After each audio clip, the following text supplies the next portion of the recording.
តាមនៃរឿងយើងមកយើងឃើញថាស្តេកទី1គឺនៅតែចម្ងាយ1000ម៉ៃទៀតទេរីឯចំណាត់ថ្នាក់របស់អ្នកប្រណាំងសេវិញគឺចៃរ៉ូនៅលេខ1 ប្រូកូនៅលេខ2 ចៅនេះលេខ3រីឯឌីយ៉ាហ្គោគឺលេខ4ហើយអឹមស៊ីបាននិយាយថាសំឡេងរបស់អ្នកគាំទ្រគឺលឺខ្លាំងពេកដល់ថ្នាក់តែសំបីតែសំឡេងរថភ្លើងក៏ស្ដាប់មិនលឺដែរហើយយើងក៏កាន់មកឃើញការប្រណាំងរបស់ចូនីជាមួយនឹងឌីយ៉ាហ្គោផងដែរដែលកំពុងតែដេញគ្នាទៅវិញទៅមកយ៉ាងមិនឈប់មិនឈរហើយចូនីក៏បានឃើញថាឌីយ៉ាហ្គោគឺបានប្រើសេះរបស់ចូនីនឹងធ្វើជា windshield ដែល windshield ហ្នឹងគឺដូចជាការប្រណាំងឡានចឹងដែលអ្នកនៅខាងមុខហ្នឹងគឺប៉ះសម្ពាធខ្យល់ខ្លាំងជាងអ្នកនៅខាងក្រោយចឹងហើយវាធ្វើឲ្យសេះឌីយ៉ាហ្គោប៉ះសម្ពាធខ្យល់តិចជាងចឹងហើយនៅពេលដែលសេះចូនីរៀងអស់កម្លាំងគឺឌីយ៉ាហ្គោអាចស្ទុះឡើងទៅលើចូនីបានយកមកកន្លែងយល់នេះវារៀងពិបាកយល់ប៉ុន្តែសម្រាប់អ្នកដែលគាត់ចូលចិត្តមើលឡានគឺយល់ហើយចូនីក៏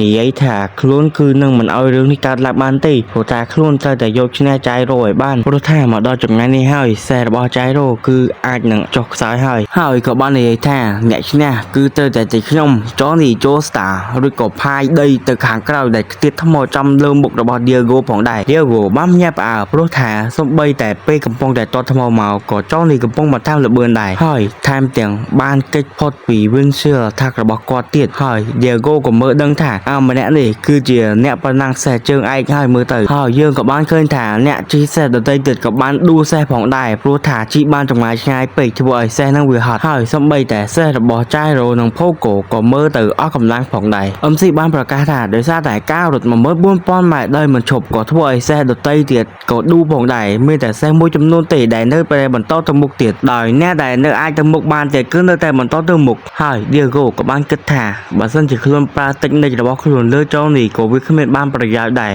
ដោយមើលទៅចូនីទៅដូចជាគ្មានចំណុចខ្សោយសោះកំឡុងពេលនោះដែរ stand របស់ផូកូក៏បានប្រាប់គាត់ថាឲ្យបត់ឆ្វេងទៅរីឯផូកូគឺឆ្ងល់ខ្លាំងមែនតើប៉ុន្តែ stand ក៏ប្រាប់ថាគ្រាន់តែបត់ឆ្វេងទៅមិនបាច់សួរច្រើនទេហើយផូកូក៏បាននិយាយថាប៉ុន្តែសេះខ្ញុំក៏អស់កម្លាំងដែរប៉ុន្តែខ្ញុំគឺជាបរិសុទ្ធសំណាងខ្លាំងជាងគេទៅអត់ខ្ញុំនឹងអាចធ្វើរឿងបានគ្រប់យ៉ាងហើយ stand របស់គាត់ក៏និយាយថាត្រូវហើយនៅពេលដែលជីស្រែកថាយោ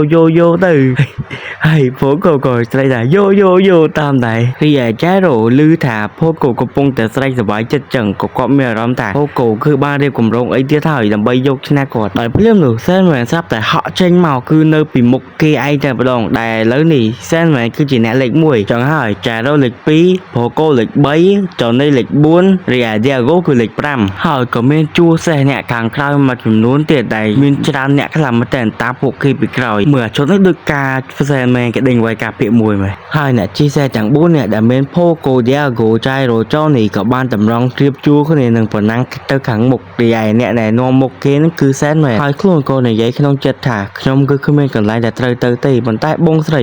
ខ្ញុំនឹងត្រូវតែឈ្នះការប្រកួតមួយនេះសូមបងស្រីឲ្យកម្លាំងនិងភាពក្លាហានរបស់បងឲ្យមកខ្ញុំហើយពួកគេទាំង4ទាំង5នាក់ក៏បានឃើញទីដែលអឹមស៊ីបានស្រាយប្រកាសថាគឺនៅសល់តែចម្ងាយ100ម៉ែត្រទៀតទេគឺទៅដល់ទីនោះហើយតើអ្នកណាគឺជាអ្នកឈ្នះជ័យលាភីស្តេកទី1នេះទៅពេលនោះ Stan Pogo បានប្រាប់គាត់ថាគឺមិនបាច់ទប់កម្លាំងទេគឺឲ្យជីមកតំភើងយកមកទៅហើយនឹងខ្លាចជាអ្នកឈ្នះអត់បានគិតច្រើន Pogo ក៏បានស្ដាប់ Stan របស់ខ្លួនហើយជីបុកមកតំភើងហើយក៏បានហួសអ្នកទាំងអស់គ្នាតែម្ដងដែលធ្វើឲ្យ San Diego ចូលនេះភ្ញាក់ផ្អើលខ្លាំងមែនតើព្រោះថាមួយនេះបុកខ្លាំងមានដឹងថាសេះរបស់ខ្លួននឹងចេះហត់ចេះអីអត់ទេចៃរ៉ូបានងាកមកខាងក្រៅរួចនិយាយថាចូលនេះចូលស្តាខ្ញុំពិតជាសរសើរឯងណាស់ដែលអាចមកតាមតនខ្ញុំបែបនេះហើយក៏បានសួរចូលនេះថាធ្លាប់ជិះកប៉ាល់នៅពេលដែលគេដាក់តែលនៅលើកប៉ាល់ហើយនៅពេលដែលវាប៉ះខ្យល់នៅពេលដែលខ្យល់កាន់តែខ្លាំងវានឹងទៅកាន់តែលឿនហើយគាត់បានបន្ថែមវាថាខ្យល់នៅទីនេះបក់មកពីខាងទិសប្រទេសមិចស៊ីកូហើយនេះគឺជារបៀបដែលខ្ញុំនឹងជួយសេះរបស់ខ្ញុំ